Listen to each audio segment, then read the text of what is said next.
بسم اللہ الرحمن الرحیم۔ درود پاک پڑھ لیجئے۔ اللہم صلی علی سیدنا صلی اللہ علیہ وسلم، صلی علی سیدنا و مولانا محمد وعلی سیدنا صلی اللہ علیہ وسلم۔ میرے ساتھ مل کر یہ درود پاک پڑھیں۔ مولا یا صلی وسلم دائما ابدا علی حبیبک خیر الخلق کلہم بالمصطفى بلغ مقاصدنا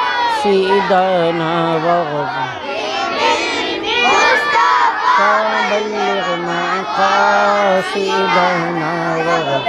کیا ہوا مائک کو؟ کیا ہوا؟ وہ لیڈ خراب ہوا، لینا والی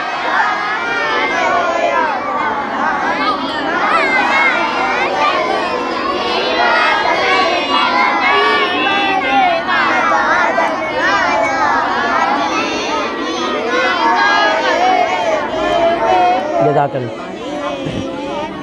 محمد سید الکونین والثقلین، سید الکونین والثقلین والفریقین ومن عجم مولاي صلی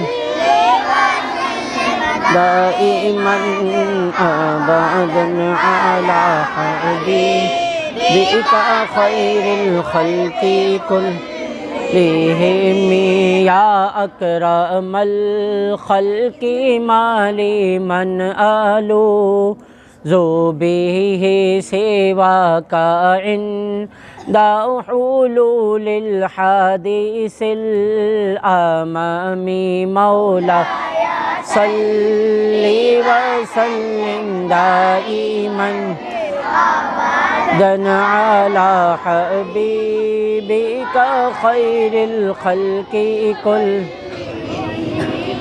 نبینا الامیر الناہی فلا احد ابر فی قولی لا من هو لا نعمی مولاي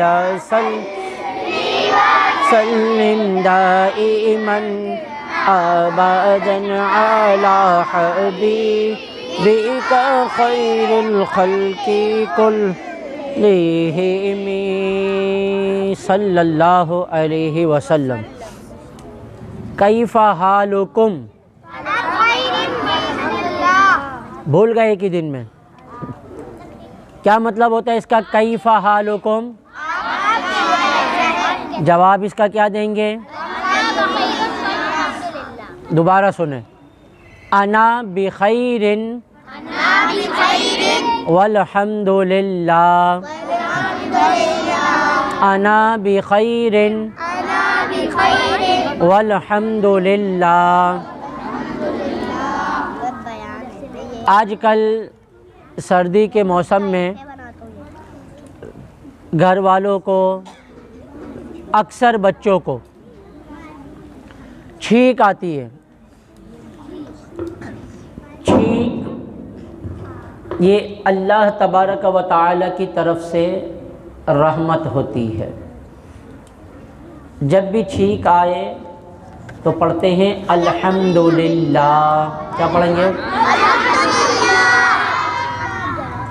جس نے چھینک آنے پر الحمدللہ کہا تو اب جو دوسرا شخص ہے، سننے والا ہے، اس کو چاہیے کہ وہ یرحمک اللہ کہے۔ کیا کہے؟ جو طالبات ہیں وہ چھینک کا جواب دیں گی یرحمک اللہ۔ کیا جواب دیں گی؟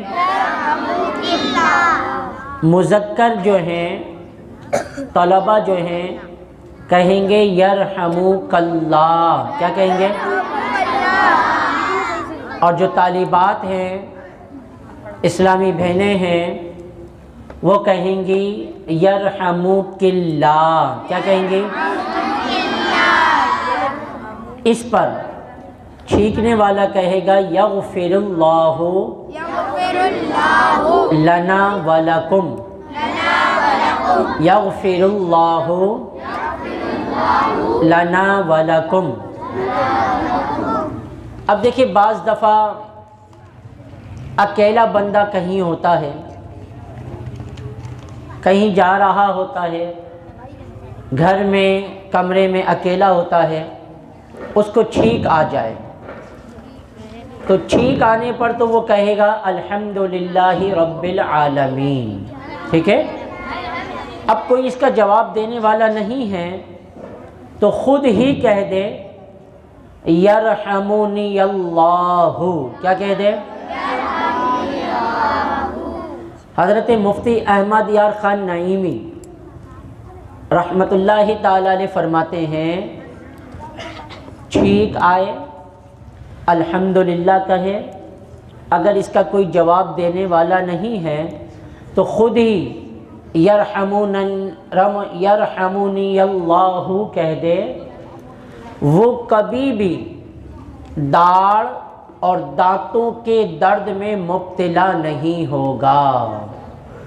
اکثر بچوں کو شکایت ہوتی ہے نا، یا بازار کی چاکلیٹیں کھاتے ہیں، ٹافیاں کھاتے ہیں، چھالیاں کھاتے ہیں، سستے پاپڑ کھاتے ہیں، تو اس میں ایسا پاؤڈر، کیمیکل ایسا ڈلا ہوا ہوتا ہے جس کی وجہ سے آپ کی داڑھیں، آپ کے دانت کمزور ہوتے ہیں، اس میں درد شروع ہو جاتا ہے۔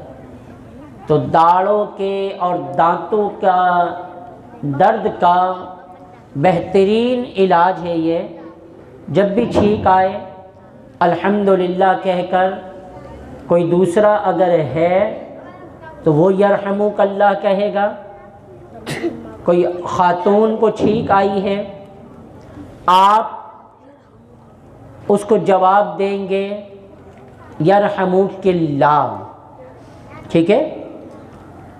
امی کو آپ کے سامنے چھینک آئی، بہن کو چھینک آئی، خالہ، پھپھی، چچی، جو بھی گھر میں مؤنث خاتون ہیں یا بچیاں ہیں، ان کو جب آپ چھینک کا جواب دیں گے تو ان کو کہیں گے یرحمک اللہ، کیا کہیں گے؟ اور جب کسی مذکر کو آپ جواب دیں گے، والد صاحب کو، بھائی کو اور بھتیجا بھانجا جو بھی ہے، لڑکوں کو آپ جواب دیں گے تو کہیں گے یرحمک اللہ، کیا کہیں گے؟ یا آپ نوٹ فرما لیں، ممکن ہے کہ آپ کے امتحان میں یہ بات آئے، پوچھا جائے گا آپ سے مذکر کی چھینک کا جواب کیسے دیتے ہیں، مؤنث کی چھینک کا جواب کیسے دیتے ہیں۔ میں ایک ایک کر کے سلو تو بتا رہا ہوں، اسی لیے اب جو بات رہ جائے نا، آپ اپنے قاری صاحب سے اور جو طالبات ہیں وہ اپنی معلمات کی طرف رجوع کیا کریں اور ان سے جا کے جو مسئلہ سمجھ میں نہیں آیا، جو بات سمجھ میں نہیں آئی، ان سے جا کے پوچھا کریں۔ سمجھ میں پتہ کیوں نہیں آتی؟ دیکھیں میں ابھی سمجھا رہا ہوں نا، بعض بچے باتیں کر رہے ہیں، وہ بھی باتیں کر رہے ہیں، یہ بھی باتیں کر رہے ہیں، وہ بھی باتیں کر رہے ہیں، وہ پیچھے والا منا بھی باتیں کر رہا ہے۔ عین ممکن ہے اندر کی بچیاں جو چھوٹی ہوں، ناسمجھ ہوں، وہ بھی باتیں کر رہی ہوں، تو آپ کی باتیں بہت اچھی ہوں گی، اچھے بچے ہیں، اچھی طالبات ہیں، یقیناً آپ کی باتیں بھی اچھی ہوں گی، لیکن آپ غور یہ کریں کہ آپ کی بات زیادہ اہم ہے یا یہ جو مائک سے آواز آ رہی ہے یہ بات زیادہ اہم ہے۔ کون سی بات زیادہ ضروری ہے؟ بلند آواز سے کہیں، کون سی بات؟ تو اب آپ مائک سے آنے والی بات سنیں، آپس کی باتیں بالکل بند کر دیں، اچھے بچوں کی طرح۔ اندر جو طالبات ہیں وہ بھی اچھی بچیوں کی طرح اپنی باتیں بالکل ختم کر دیں۔ کچھ بھی آپ کو بات پوچھنی ہے، آپ کے قاری صاحبان کھڑے ہوئے ہیں، آپ کی معلمات موجود ہیں، ان سے آپ پوچھیں، آپس میں ایک دوسرے سے کچھ بھی نہیں پوچھیں۔ ہم آتے اپنے موضوع کی طرف۔ نماز کا عملی طریقہ ہم سماعت کر رہے تھے۔ نماز کی 6 شرطیں اور اس کی مختصر وضاحت ہم سماعت کر چکے ہیں۔ آج سے نماز کے فرائض کا آغاز ہوگا۔ کیا سیکھیں گے آج سے؟ نماز کے فرائض۔ شرائط جب سیکھ رہے تھے میں نے آپ کو بتایا تھا کہ شرائط وہ ہوتے ہیں جو نماز شروع کرنے سے پہلے دیکھے جاتے ہیں۔ اب جب شرائط پورے ہو گئے، تکبیر تحریمہ آخری شرط آپ کو بتائی تھی۔ تکبیر تحریمہ آخری شرط بھی ہے، اور آج سے آپ ہیڈنگ ڈال کے لکھیں نماز کے فرائض۔ نماز کے فرائض 7 ہوتے ہیں۔ کتنے ہوتے ہیں؟ 7۔ اب جو شرائط جنہوں نے نہیں لکھے وہ قاری صاحب اور معلمات سے پوچھ کر اپنے پاس لکھ لیجئے گا۔ پچھلی جو 3 نشستیں ہو چکی ہیں اس میں یہ بات ذہن میں رکھ لیں، جب آپ کا امتحان ہوگا تو طلبہ کے لیے الگ کوسچن پیپر بنے گا اور طالبات کے لیے الگ کوسچن پیپر بنے گا۔ طلبہ سے ان کے متعلق سوالات ہوں گے اور طالبات کو جو باتیں بتائی جا رہی ہیں ان کے کوسچن پیپر پر انہی کے متعلق سوالات ہوں گے۔ اور اب تک جتنی باتیں ہو چکی ہیں اور آگے کل چونکہ آخری نشست ہے ہماری، ہفتے کی نشست ہماری آخری ہے، تو آج انشاءاللہ ہم نماز کے 4 فرائض کے نام اور تفصیل سنیں گے۔ کل آخری دن ہوگا، چونکہ آخری دن 3 مزید فرائض اور اس کی تفصیل اور اختتامی انشاءاللہ دعا مانگی جائے گی۔ اور آپ کے قاری صاحبان اور معلمات آپس میں یہ مشورہ کر لیں گے کہ آخری دن آپ کے لیے کچھ نہ کچھ نظر و نیاز کا بھی انشاءاللہ یہ اہتمام کریں گے۔ انشاءاللہ ہونا چاہیے نا، ہم نیازی تو ہیں نا، نیازیں تو کھاتے، نمازی بھی ہیں ہم نمازی نہیں ہیں، جمعے کے نمازی ہیں۔ آج جمعے میں ماشاءاللہ بہت سے چہرے نظر آئے تھے مجھے، لیکن جمعے کی نماز کے بعد اب کیا آئندہ جمعے آئیں گے آپ؟ جی کتنی بری بات ہے۔ نیازی بنے، اچھی بات ہے، آپ 11ویں منائیں، 12ویں منائیں، 25ویں منائیں، 26ویں منائیں، ساری نظر و نیاز کھائیں، نیازیں ساری کھائیں۔ ہم نیازی ہیں، نیازیں کرنے والے ہیں، نیازیں کھانے والے ہیں، لیکن نمازی بھی ہیں۔ پہلے ہم نے نمازی بننا ہے، اس کے بعد نیازی بننا ہے۔ سمجھ میں آ رہی ہے بات؟ اور نمازی کس طرح بنیں گے؟ جب ہم 5 نمازیں وقت پر ادا کریں گے۔ کب بنیں گے نمازی؟ دیکھیں اسے نمازی نہیں کہتے جو جمعہ پڑھیں۔ ہمارے آقا صلی اللہ علیہ وآلہ وسلم نے تو فرمایا جس نے 3 جمعے چھوڑ دیے اس کا ایمان سے کوئی تعلق نہیں ہے۔ تو جمعہ تو پڑھنا یہ ایک چھوٹا فرض ہے، اور عام 5 نمازیں پڑھنا یہ بڑا فرض ہے۔ سمجھ میں آ رہی ہے؟ یا اس کو سمجھ لیں کہ جمعے کی نماز پڑھنا واجب ہے اور 5 نمازیں پڑھنا یہ فرض ہے، زیادہ ضروری ہے۔ تو آج جس طرح آپ نے اہتمام کیا نا جمعے کی نماز کا، بعض بچوں نے غسل کیا، صابن شیمپو کا اہتمام کیا، صاف ستھرے کپڑے پہنے، تو جس طرح جمعے کا یہ اہتمام آپ نے کیا تو آپ یہ اہتمام نمازوں کے لیے بھی کیا کریں، پورے ہفتے کی جو 5 نمازیں ہیں ان کے لیے بھی کیا کریں۔ اور آج جمعے میں آپ کو نماز کی کتاب بھی دے دی گئی ہے۔ دیکھیں قاری صاحب نہیں دیکھ رہے، گھر والے آپ کے نہیں دیکھ رہے کہ آپ اس میں کیا لکھ رہے ہو، لیکن آپ کے پاس موجود فرشتے جو آپ کے کاندھوں پر ہیں نا، جو آپ کو نظر نہیں آتے، وہ ساری آپ کی باتیں لکھ رہے ہیں کہ آپ اس ڈائری میں سچ لکھ رہے ہیں یا جھوٹ لکھ رہے ہیں۔ تو اس پہ آپ نے ہمیشہ سچی بات لکھنی ہے۔ نماز پڑھی ہے تو قاری صاحب سے آ کے ٹک لگوا کر سائن کروائیں، نہیں پڑھی تو خالی جگہ چھوڑ دیں، جھوٹ نہیں لکھیں، غلط نہیں لکھیں، ٹھیک ہے؟ اب آئیے اپنے موضوع کی طرف۔ نماز کے 7 فرائض ہیں۔ کتنے فرائض ہیں؟ 7۔ پہلا فرض ہوتا ہے تکبیر تحریمہ۔ کیا فرض ہوتا ہے؟ تکبیر تحریمہ۔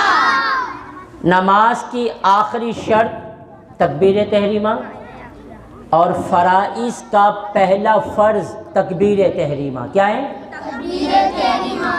میں نے آپ کو شرائط میں بتایا تھا کہ تکبیر تحریمہ میں پڑھتے ہیں اللہ اکبر۔ کیا پڑھتے ہیں؟ اللہ اکبر۔ کسی نے سبحان اللہ کہہ کر ہاتھ باندھے، بسم اللہ، ماشاء اللہ، بارک اللہ، اس طرح کے کوئی اور الفاظ کہے تو سمجھیں اس کی نماز ہی شروع نہیں ہوگی۔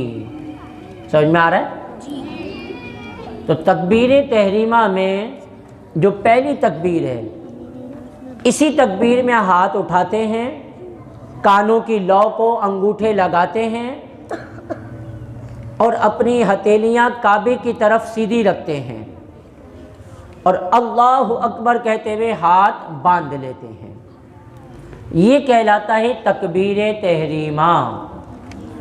اب آپ سارے اپنے دونوں ہاتھ اٹھائیں، نارمل حالت پہ رکھ کر دونوں انگوٹھے کانوں کی لو کو لگائیں۔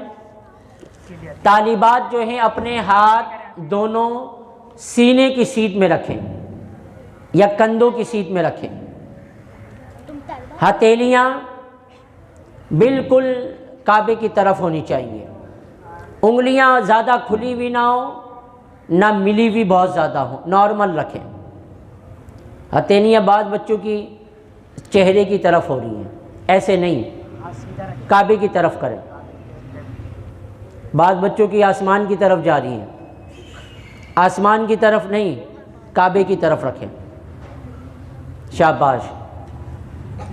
اب کہیں اللہ اکبر۔ میں نے شرائط میں بھی آپ کو بتایا تھا، اس میں بعض غلطی کرتے ہیں، اللہ اکبر پڑھتے ہیں، یہ بھی غلط ہے۔ بعض پڑھتے ہیں اللہ اکبر، یہ بھی غلط ہے۔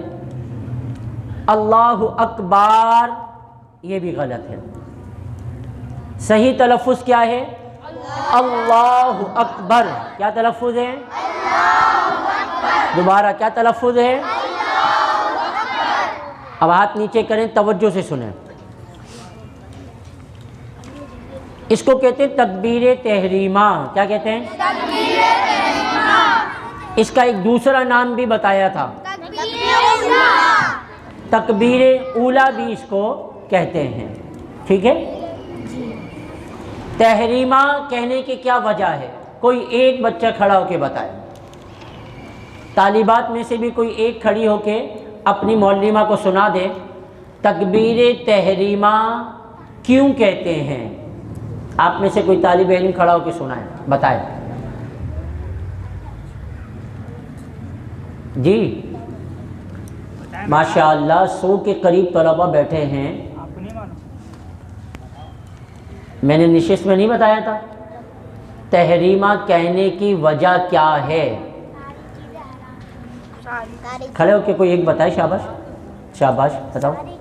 حرام کر دینے والی تکبیر۔ ماشاءاللہ، ہاں بیٹا آپ بولو، یہی ہاں ہاں بولو۔ ساری چیزیں حرام ہوتی ہیں۔ کون سی ساری چیزیں حرام ہوتی ہیں؟ چلنا، شاباش ماشاءاللہ۔ دیکھنا، نہیں دیکھیں گے تو صحیح، آنکھ تھوڑی بند کریں گے۔ نہیں، بولنا، ہاں بولنا، شاباش۔ کھانا پینا، کھانا پینا۔ ماشاءاللہ، بیٹھ جائے۔ دیکھیں طلبہ نے ماشاءاللہ بتایا حرام کہنے کی وجہ یہ ہے کہ یہ تکبیر کہنے کے بعد کھانا پینا، چلنا پھرنا، بات چیت کرنا سب حرام ہو جاتا ہے، اس لیے اس کو کیا کہتے ہیں؟ تکبیر تحریمہ۔ کیا کہا جاتا ہے؟ یہ پہلا فرض ہے۔ کیا ہے یہ؟ تکبیر تحریمہ کہتے وقت اپنی نگاہ کعبے کی طرف کریں گے۔ کہاں کریں گے؟ اب جب آپ نے تکبیر تحریمہ کہہ دی، اللہ اکبر کہہ دیا، اب آپ نے ہاتھ باندھنا ہے ناف کے نیچے۔ کہاں باندھنا ہے؟ طالبات جو اپنے ہاتھ باندھیں گی وہ سینے پر باندھیں گی۔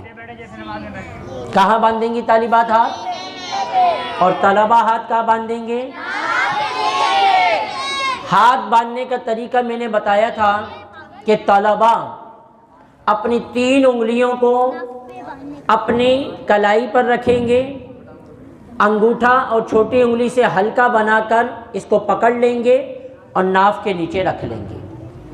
طالبات اور جتنی خواتین موجود ہیں وہ ہاتھ باندھیں گی اس طرح کہ سیدھے ہاتھ کا جو پنجہ ہے اس کو الٹے ہاتھ کے پنجے کی پشت پر رکھ کر سینے پر رکھیں گی۔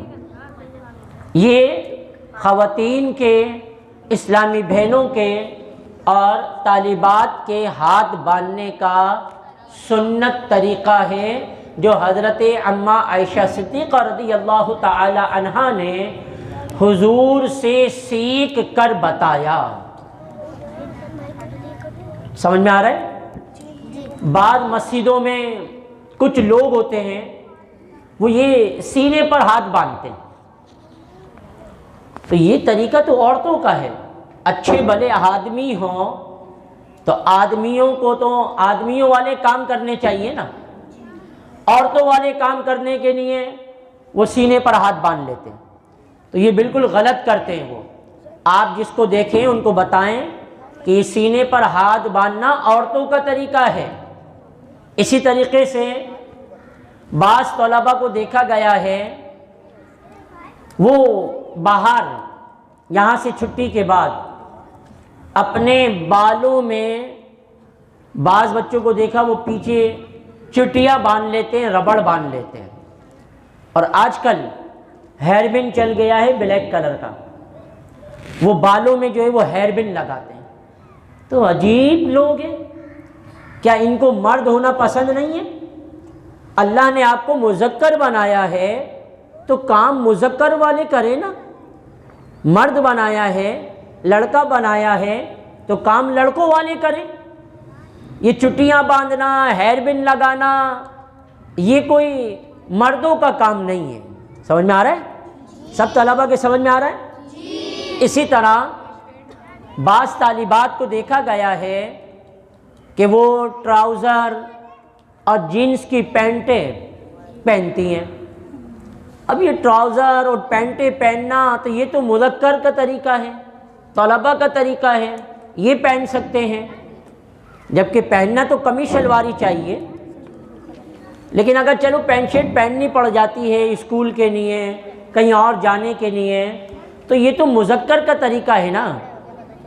اب یہ بچیوں کو دیکھا گیا ہے، وہ بھی جو ہے نا معاذ اللہ ٹراؤزر اور جینس کی پینٹیں، یہ جو جینس کی آپ پرانی پینٹیں خریدتے ہیں نا، یہ انگریز کے بچوں کی اتری ہوئی پینٹیں ہوتی ہیں۔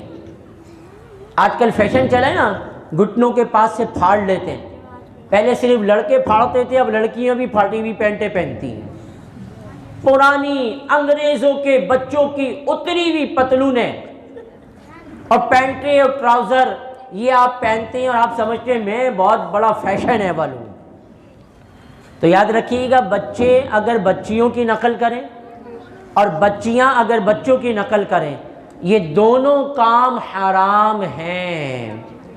اللہ نے مذکر بنایا ہے، مذکر والے کام کریں۔ طالبات کو اللہ نے مؤنث بنایا ہے، خواتین کو خواتین بنایا ہے، ان کو چاہیے کہ خواتین والے کام کریں۔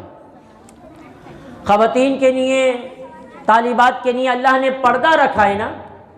دیکھیں قیمتی چیز جو ہوتی ہے نا، قیمتی چیز، اس کو پردے میں رکھنے کا حکم ہے۔ آپ دیکھیں کعبۃ اللہ شریف کے اوپر غلاف ہے نا، دنیا کی کسی بھی بلڈنگ پر آپ دکھائیں کہیں غلاف ہوتا ہے؟ نہیں ہوتا، کیونکہ کعبہ ساری بلڈنگوں میں سب سے قیمتی اور سب سے محترم چیز ہے۔ اسی طرح آپ دیکھیں، سارے توجہ سے سنیں، آپ جو قرآن پاک پڑھتے ہیں، قرآن پاک کے اوپر جزدان چڑھاتے ہیں نا؟ اپنے اسکول کی کتاب پہ کبھی آپ نے جزدان چڑھایا ہے؟ کوئی اور ڈائجسٹ وغیرہ پر قرآن کے علاوہ جو کتابیں ہوتی ہیں ان پر آپ نے کبھی جزدان چڑھایا ہے؟ صرف قرآن پر جزدان ہوتا ہے۔ کیوں؟ تاکہ اہمیت پتہ چلے کہ یہ قرآن بہت قیمتی اور بہت محترم چیز ہے۔ ساری کتابوں سے قرآن ممتاز ہو گیا کیونکہ اس کے اوپر غلاف چڑھا ہوا ہے۔ ساری عمارتوں میں کعبۃ اللہ شریف محترم اور عزت والا ہو گیا کیونکہ اس کے اوپر غلاف چڑھا ہوا ہے۔ تو اسی طرح مسلمان خواتین کو بھی پردہ کرنے کا حکم دیا گیا کہ یہ عبائی کے ذریعے سے، بڑی چادر کے ذریعے سے اپنے آپ کو ڈھانپ کر رکھیں کہ جس طرح کعبۃ اللہ محترم ہے، قیمتی ہے، قرآن پاک محترم ہے، قیمتی ہے، اسی طرح مسلمان عورتیں بھی اور مسلمان بچیاں بھی قیمتی ہیں، نادر ہیں، محترم ہیں۔ اللہ کے رسول نے انہیں بھی پردے میں رکھنے کا حکم دیا ہے۔ تو اس میں خواتین کو اپنی عزت تصور کرنا چاہیے۔ یہود و نصارہ کی باتوں میں آ کر، فلمیں ڈرامے دیکھ کر عبائے کو برا سمجھنا، پردے کو برا سمجھنا، قمیص شلوار پہننے کو برا سمجھنا، یہ یاد رکھیے گا صرف فیشن کی وجہ سے ایسا کیا جاتا ہے نا۔ سانس جب تک ہے یہ فیشن ہے، سانس رک گئی فیشن کا کیا ہوگا؟ قبر میں کیا فیشن کام آئے گا؟ آخرت میں کیا فیشن کام آئے گا؟ کیا آخرت میں یہ پوچھا جائے گا تم ٹراؤزر پہنتے تھے چلو تم جنت میں جاؤ، تم انگریزوں کی اتری ہوئی پھٹی ہوئی جینسیں اور پتلونے پہنتے تھے تم جنت میں جاؤ، ایسا ہوگا؟ یا کسی طالبہ کو یا کسی خاتون کو یہ کہا جائے گا کہ چلو تم پردہ نہیں کرتی تھی تم جنت میں جاؤ؟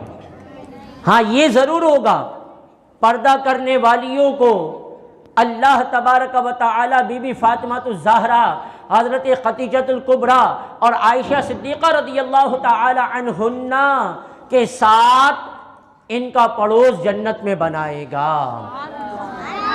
اور جو بچے طلبہ سنت کے مطابق قمیص شلوار پہنیں گے، اپنے سر کو ہمیشہ ڈھانپ کر رکھیں گے، سر پہ ہمیشہ ٹوپی پہنیں گے، طالبات ہمیشہ گھر میں ہوں یا باہر ہوں، شادی میں جائیں یا سالگرہ میں جائیں، کسی بھی تقریب میں جائیں، قمیص شلوار پہن کر، دوپٹہ اچھے طریقے سے اوڑھ کر مکمل پردہ کر کے جائیں، طلبہ اپنے سر کو ڈھانپ کر رکھیں، چاہے اسکول جائیں، چاہے یونیورسٹی جائیں، کالج جائیں، ٹیوشن جائیں، چاہے شادیوں میں جائیں، چاہے سالگرہوں میں جائیں، ہر وقت ایک مسلمان کی اولاد کو چاہیے کہ وہ اپنے سر کو ڈھانپ کر رکھے۔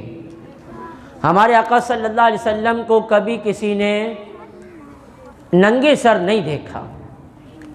ہر ایک یہی بیان کرتا ہے کہ جب بھی حضور کی بارگاہ میں آئیں یا تو حضور عمامے شریف کا تاج پہن کے رکھتے تھے، یا سر پر ٹوپی ہوتی تھی، یا کم از کم کوئی نہ کوئی کپڑا رومال سر پر ضرور ہوتا تھا۔ تو آپ بھی اپنی عادت بنائیں، اور ننگے سر نماز پڑھنا یہ مکروہ ہوتا ہے، یاد رکھیے گا۔ کیا ہوتا ہے؟ اور اپنی ٹوپی پہن کر نماز پڑھنا یہ بھی ضروری ہے۔ یہ جو مسجد میں ٹوپیاں رکھی ہوتی ہیں نا، یہ میرے اور آپ کے لیے تھوڑی ہوتی ہیں، یہ تو ایمرجنسی میں رکھ دی جاتی ہیں کہ کوئی مسافر آ گیا، اچانک اس کے پاس اپنی ٹوپی نہیں ہے تو وہ مسجد کی ٹوپی پہن لے۔ یہ آپ کے لیے نہیں ہوتی، علاقے والوں کے لیے نہیں ہوتی ہیں، یہ مسافروں کے لیے ہوتی ہیں۔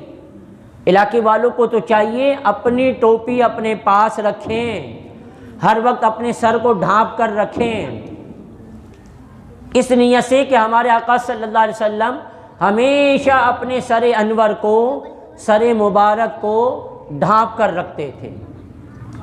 قیام میں جب کھڑے ہوں گے تو ننگے سر نہیں کھڑے ہو سکتے، سر ڈھانپ کر رکھیں گے۔ سمجھ میں آ گئی سارے طلباء کی بات؟ ہاتھ باندھ کر اب دوسرا مرحلہ شروع ہوتا ہے۔ پہلا فرض تو ہو گیا تکبیر تحریمہ، ہم سیدھے کھڑے ہو گئے۔ دوسرا فرض شروع ہوا قیام۔ کیا ہے دوسرا فرض؟ لکھ لیں، دوسرا فرض کون سا ہے؟ قیام کا مطلب ہوتا ہے سیدھا کھڑا ہونا۔ کیا مطلب ہوتا ہے؟ سیدھا کس طرح کھڑے ہوں گے؟ دونوں پنجوں کے درمیان 4 انگل کا فاصلہ رکھ کے، ٹھیک ہے، اپنی نگاہ کو سجدے کی جگہ پر رکھیں گے۔ کہاں رکھیں گے؟ قیام کی حالت میں نگاہیں آپ کی سجدے کی جگہ پر ہوں گی، چاہے طلبہ ہوں چاہے طالبات ہوں۔ نظریں کہاں ہوں گی ان کی؟ کب؟ قیام میں۔ دوسرا فرض قیام جب آپ کریں گے، ہاتھ باندھ کر جب کھڑے ہو جائیں گے تو نگاہ کہاں ہوگی؟ سمجھ میں آ رہا ہے؟ بعض طلبہ طالبات آنکھیں بند کر کے نماز پڑھتے ہیں، تو دیکھیں اس میں 2 مسئلے ہیں۔ ایک مسئلہ تو یہ ہے کہ اگر آپ کو آنکھیں بند کرنے میں نماز پڑھنے میں زیادہ مزہ آتا ہے، دل آپ کا نماز میں زیادہ لگتا ہے، تو آپ کو اجازت ہے آپ آنکھ بند کر کے نماز پڑھیں۔ بند کر دیں۔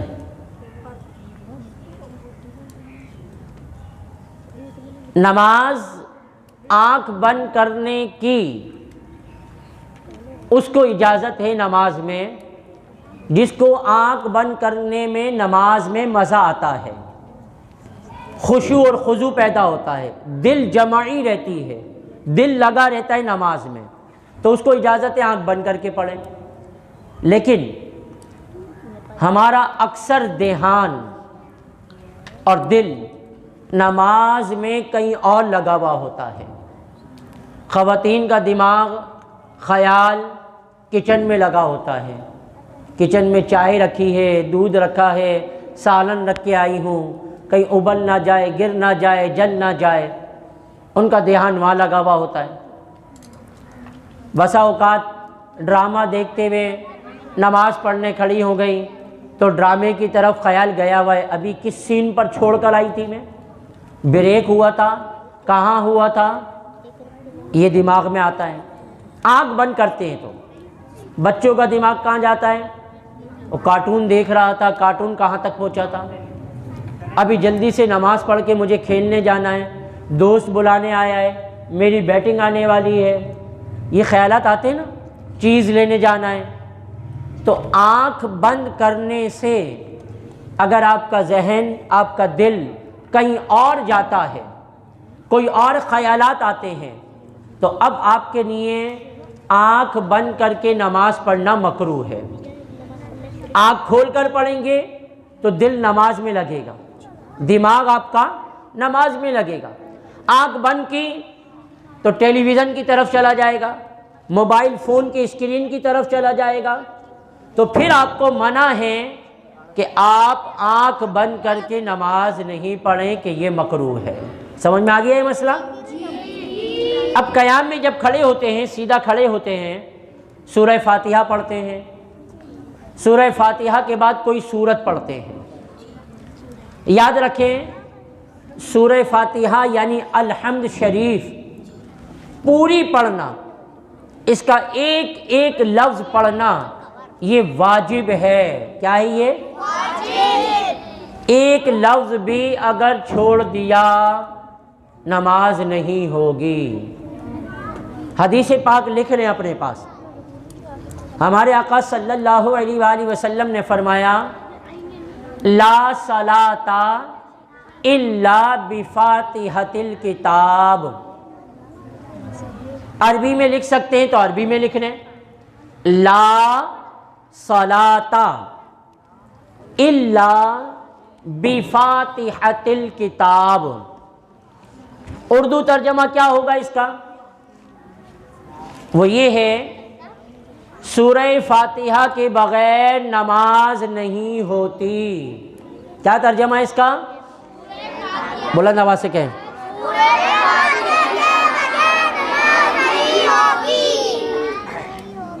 تو اب آپ نے کل سب طلباء نے، سب طالبات نے اپنے اپنے استاد کو، اپنی اپنی معلمات کو سورۃ الفاتحہ اور کوئی نہ کوئی سورت یہ زبانی تلفظ کے ساتھ سنانی ہے۔ کیسے سنانی ہے؟ تلفظ کے ساتھ۔ سمجھ میں آ رہا ہے؟ بعض بچے اب تک قرآن ختم کر چکے لیکن انہوں نے اپنے تلفظ درست نہیں کیے۔ قواعد مخارج یاد ہیں، رٹے لگائے ہوئے، حروف مستعلیہ کتنے ہیں، حروف مدہ کتنے ہیں، حروف لین کتنے ہیں، ساری رٹے لگائے ہوئے، لیکن جب قرآن پڑھتے ہیں تو قرآن میں ان کا اجرا نہیں کر پاتے۔ توجہ سے سنیں، پہلا فرض میں نے نماز کا کون سا بتایا؟ تکبیر تحریمہ۔ دوسرا فرض، تیسرا فرض قرأت نہیں، قراءت، ٹھیک ہے؟ قراءت میں سورہ فاتحہ پڑھتے ہیں اور سورت پڑھتے ہیں۔ آپ جو سورہ فاتحہ پڑھتے ہیں نا، یہ ہر نماز کی ہر رکعت میں سورہ فاتحہ پڑھی جاتی ہے۔ فرضوں کی پہلی 2 رکعت میں پڑھتے ہیں، بعد کی 2 رکعتوں میں نہیں پڑھی جاتی، صرف فرض، ٹھیک ہے؟ سمجھ میں آ رہا ہے؟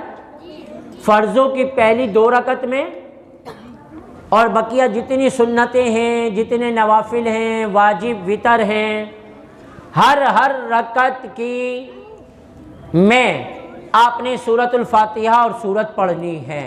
سمجھ میں آ رہا ہے؟ اب دیکھیں، سورہ فاتحہ چونکہ ہر رکعت میں پڑھی جاتی ہے، اس کی میں آپ کو چند مثالیں دیتا ہوں، بالکل توجہ سے سارے میری طرف دیکھیں، پھر ادھر ادھر دیکھ رہے ہیں، لکھے نہیں، میری طرف دیکھیں۔ سورہ فاتحہ ہم پڑھتے ہیں نا، سورہ فاتحہ میں اگر تلفظ ذرا سے بگڑ جائیں، ادائیگی اگر صحیح نہ ہو تو ترجمہ خراب ہو جاتا ہے، ترجمہ بگڑ جاتا ہے۔ میں صرف آپ کو سورہ فاتحہ کی مثالیں دیتا ہوں۔ مثال کے طور پر ہم سورہ فاتحہ کا آغاز کرتے ہیں، پڑھتے ہیں الحمدللہ رب العالمین۔ کیا پڑھتے ہیں؟ الحمدللہ رب العالمین۔ ابھی بھی بعض طلباء نے غلط پڑھا ہے، بعض پڑھیں الحمدللہ، تو الحمدللہ تھوڑی ہے، ہاں حلوے والی ہے۔ کون سی ہاں ہے؟ دو چشمی والی ہاتھی والی ہاں نہیں ہے۔ کون سی ہاں نہیں ہے؟ ہاتھی والی ہاں دو چشمی والی ہوتی ہے نا، اور حلوے والی ہاں اس طرح بنائی جاتی ہے۔ تو یہ الحمدللہ اس میں ہاں حلوے والی ہے، حلق سے ادا ہوگا الحمدللہ۔ کیا ہوگا؟ اس کا مطلب کیا ہے؟ تمام تعریفیں اللہ کے لیے ہیں۔ کیا مطلب ہے؟ اب توجہ سے سنیں، اگر آپ نے جلدی جلدی پڑھنے کی وجہ سے یا تلفظ صحیح نہیں سیکھے اور آپ نے اس کو الحمدو پڑھ دیا، ہاتھی والی ہا سے پڑھ دیا، اب اس کا معنی پتہ ہے کیا ہوگا؟ تمام برائیاں اللہ کے لیے، استغفر اللہ۔ کیا معنی ہو جائے گا؟ تمام برائیاں اللہ کے لیے۔ تو ترجمہ خراب ہوا؟ ترجمہ خراب ہوگا تو کیا نماز صحیح ہوگی؟ ایک مثال۔ اب آئیے دوسری مثال کی طرف۔ سورہ فاتحہ پڑھتے ہوئے جاتے ہیں، ہم پڑھتے ہیں ایاک نعبد و ایاک نستعین۔ پڑھیں۔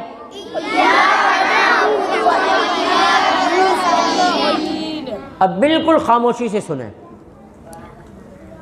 بعض طلبہ طالبات پڑھتے ہیں ایاک نعبد و ایاک نستعین بغیر تشدید کے، ایاک، اس کو پڑھتے ہیں ایا، آگے آتا ہے وا ایاک، پھر اس کو پڑھتے ہیں وا ایاک۔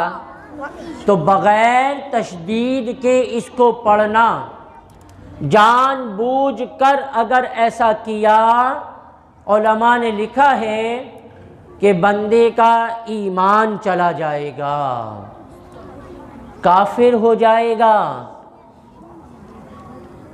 اتنا خطرناک یہ مقام ہے سورہ فاتحہ میں۔ جان بوجھ کر بغیر تشدید کے اگر پڑھا، ایمان گیا۔ تو اس کو تشدید کے ساتھ پڑھنا ہے۔ کس طرح پڑھیں گے؟ ایاک نعبد، ایاک نعبد،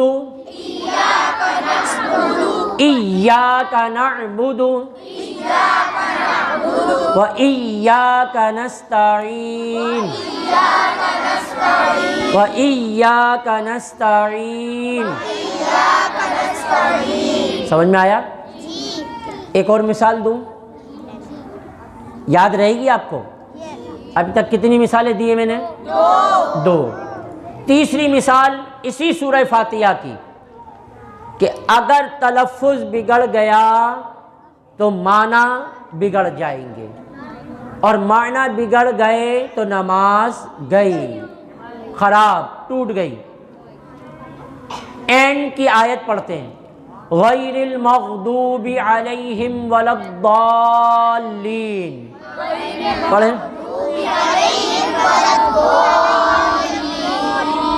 آخری لفظ کیا ہے؟ ضالین۔ ضاد کے ساتھ پڑھا جاتا ہے، یہ توجہ رکھیں، ضاد کے ساتھ یہ لفظ پڑھا جاتا ہے۔ اس کے معنی ہوتے ہیں گمراہ لوگ۔ کیا معنی ہوتے ہیں؟ یعنی ہم نماز میں کہہ رہے ہوتے ہیں مولا ہمیں گمراہوں کے راستے پر نہ چلا۔ کیا مطلب ہوتا ہے؟ ایک ہی آواز میں بولیں، ہمیں گمراہوں کے راستے پر نہ چلا۔ ٹھیک ہے، نماز میں ضالین کا یہ مطلب ہوتا ہے۔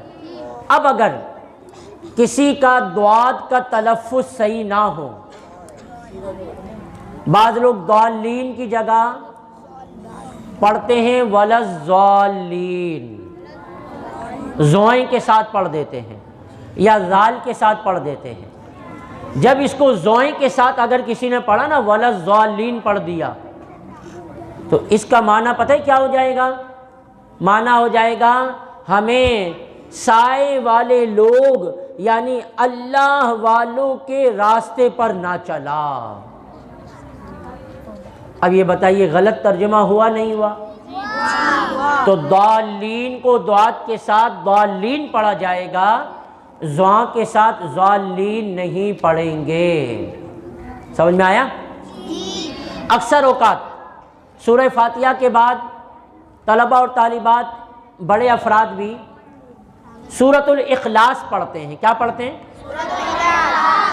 اس کا آغاز ہوتا ہے قل۔ کس سے ہوتا ہے؟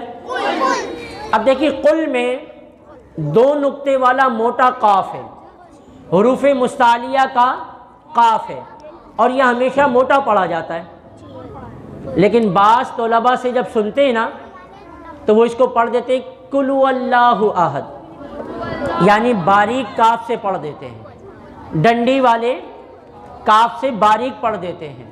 اب دیکھیں موٹا اور باریک پڑھنے میں فرق کتنا ہے، غور سے سنیں۔ موٹا کاف پڑھتے ہیں نا قل هو اللہ احد، مطلب یہ ہے کہ اے محبوب آپ فرما دیجئے۔ کیا مطلب ہے؟ یعنی آپ کہہ دیجئے، آپ فرما دیجئے۔ کیا مطلب ہے قل کا؟